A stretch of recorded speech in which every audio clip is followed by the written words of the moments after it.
Salut à tous, c'est Chando, on se retrouve aujourd'hui pour une nouvelle histoire. Aujourd'hui, je vais vous présenter l'histoire de Caroline. Et dans cette histoire, vous allez voir qu'il est important de faire attention autour de chez soi et d'avoir de très bons voisins. Mais avant de vous en dire plus sur cette histoire, générique.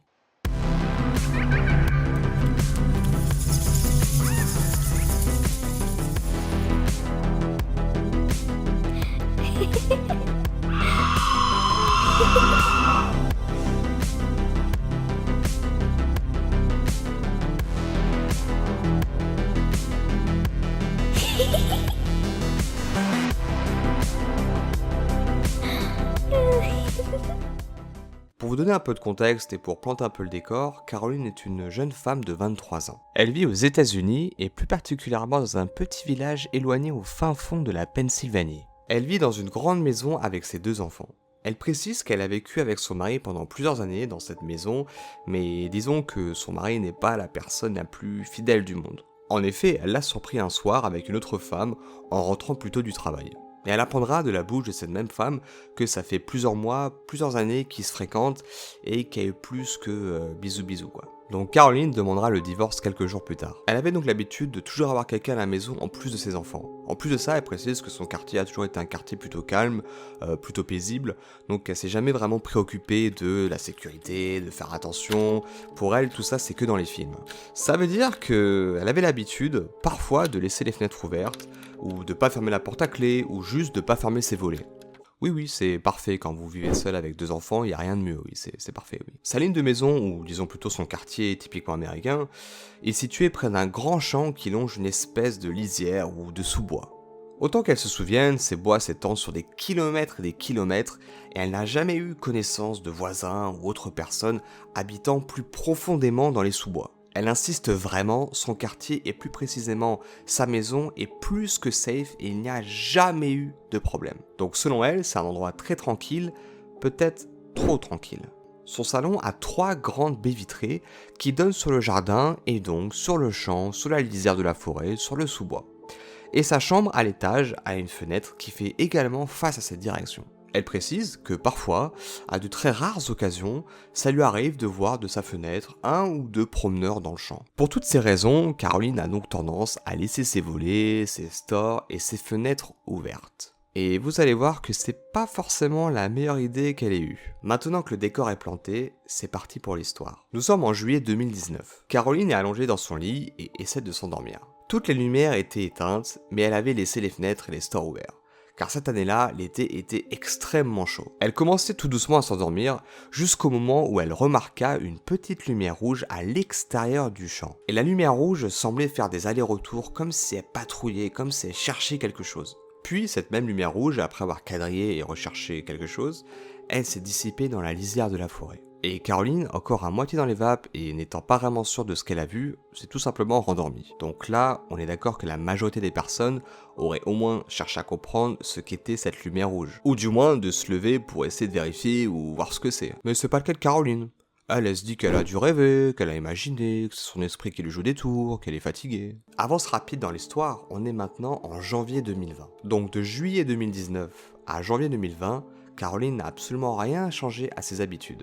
Elle a continué à se mettre à l'aise et à laisser ses fenêtres ouvertes. Rien n'a changé. Et donc, elle n'a pris aucune mesure de sécurité particulière, comme par exemple mettre des caméras ou avertir ses voisins. En cette journée de janvier 2020, Caroline sort de la douche en sous-vêtements et se pose sur son lit. Et une fois encore, ses volets étaient ouverts. Elle était en train de scroller sur son téléphone quand elle a de nouveau vu, à travers sa fenêtre, une lumière rouge. La même que cette soirée en 2019. Au début, elle reste relativement dubitative. Elle ne comprend pas réellement ce que c'est. Mais au moment où elle décide enfin de se lever pour vérifier ce que c'est, la lumière a disparu, encore une fois. Cette fois-ci, et Dieu merci, Caroline se demandait enfin ce que pouvait être cette lumière rouge. Ça fait quand même 2 fois qu'elle voit cette lumière rouge, elle n'a quand même pas rêvé. En plus, une lumière rouge dans une forêt, bon, de 1, ça passe pas trop inaperçu, et de 2, ça n'a pas vraiment de sens, on va pas se mentir. Et à ce moment-là encore, elle se dit que c'est parce qu'elle est fatiguée, parce qu'elle réfléchit trop, elle doit sûrement se faire des idées, c'est n'importe quoi, et du coup elle passe à autre chose. Et arrive donc la journée du lendemain. Et vous allez voir que cette journée, Caroline risque bien de s'en souvenir pour très longtemps. Lors de cette journée, Caroline et son fils de 2 ans jouent dans le jardin. Jardin qui, je rappelle, donne sur le champ et donc sur la lisière de la forêt. À ce moment-là, elle s'arrête brusquement de jouer avec son fils, car elle entend un léger bruit, un léger bruissement, un léger vrombrissement venant vers elle et vers son enfant. Et là, elle lève les yeux au ciel et voit un drone s'approcher d'eux.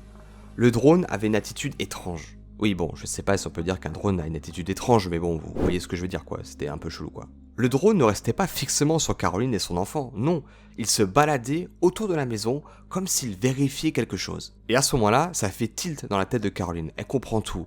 La lumière rouge, le drone, absolument tout. Elle commence donc à paniquer, prend son enfant par la main, court chez elle, ferme tous les volets et appelle sa mère. Sa mère essaie tant bien que mal de la rassurer, elle lui dit que bon de faire attention, de tout fermer chez elle et qu'au moindre problème, elle doit appeler la police. À ce moment-là, on peut se demander pourquoi Caroline n'a pas directement appelé la police, ou juste aller voir directement la police. On peut imaginer qu'elle a dû se dire que c'était qu'un drone, que la police avait sûrement mieux à faire, qu'ils n'allaient pas la croire, qu'au final, quand on regarde les faits, il n'y a pas grand chose qui se passe. Il y a juste un drone chez elle, ok c'est légal, mais il n'y a pas non plus agression. Car dans les faits, pour le moment, il s'agit uniquement d'un drone. Un peu plus tard dans la journée, pendant qu'elle faisait à manger et que son fils jouait à l'étage avec ses jouets, elle a commencé à entendre son fils dire « Dada, Dada ». Caroline s'est dit à ce moment-là que son père devait probablement lui manquer. Il avait pour habitude de toujours lui raconter une histoire le soir pendant que Caroline faisait à manger.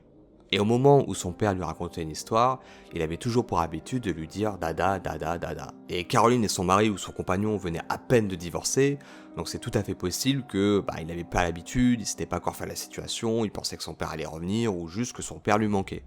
Mais l'enfant continuait sans cesse de dire dada, dada, dada.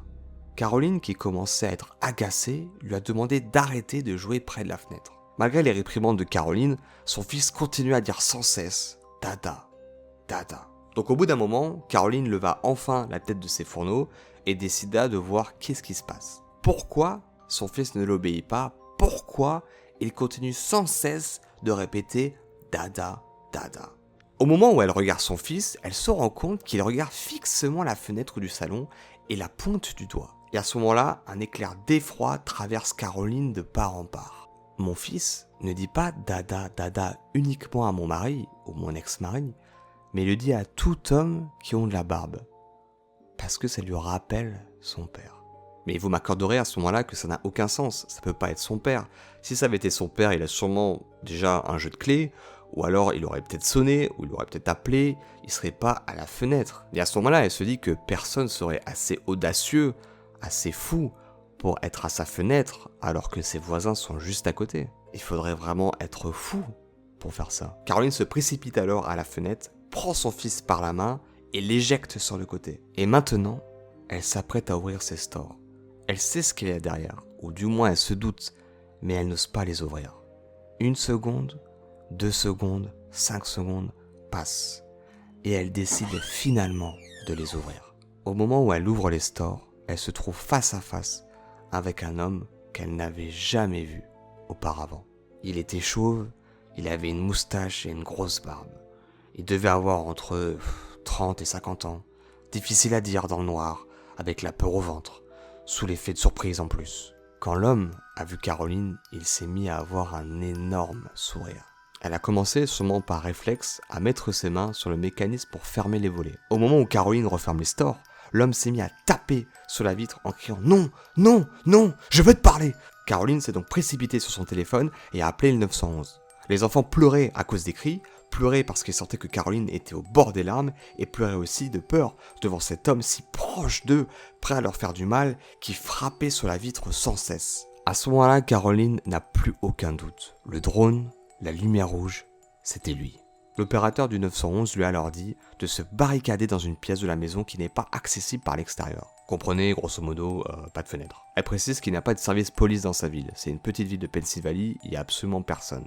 Donc, elle doit faire confiance et surtout attendre la police d'État, qui est à 20 minutes de sa maison. Donc l'agent qu'elle a au téléphone lui précise de surtout rester avec elle au téléphone.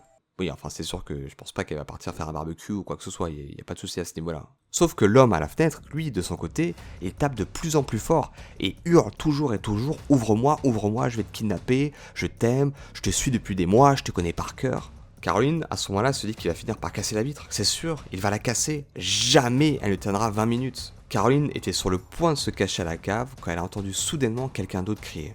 À ce même moment, plus un bruit, personne, l'homme avait disparu. À ce moment-là, Caroline s'avance tout doucement, tremblotante, apeurée, tétanisée par la scène surréaliste qu'elle vient de vivre. Elle regarde par la fenêtre et elle voit son voisin et sa compagne courant vers sa fenêtre. Caroline a alors ouvert la baie vitrée. Son voisin lui expliquera qu'il a entendu les cris et les hurlements de l'homme.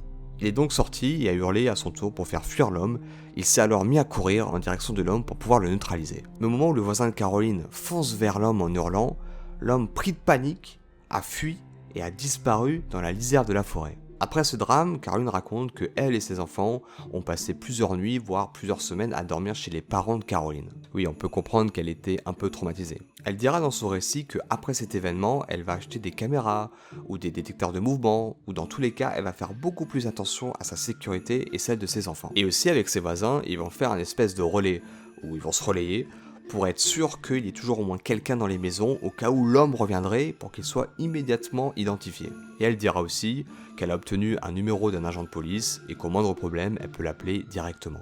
Et Caroline finira son histoire par « Toi, l'homme qui me traque depuis des mois, je n'espère ne jamais te revoir ».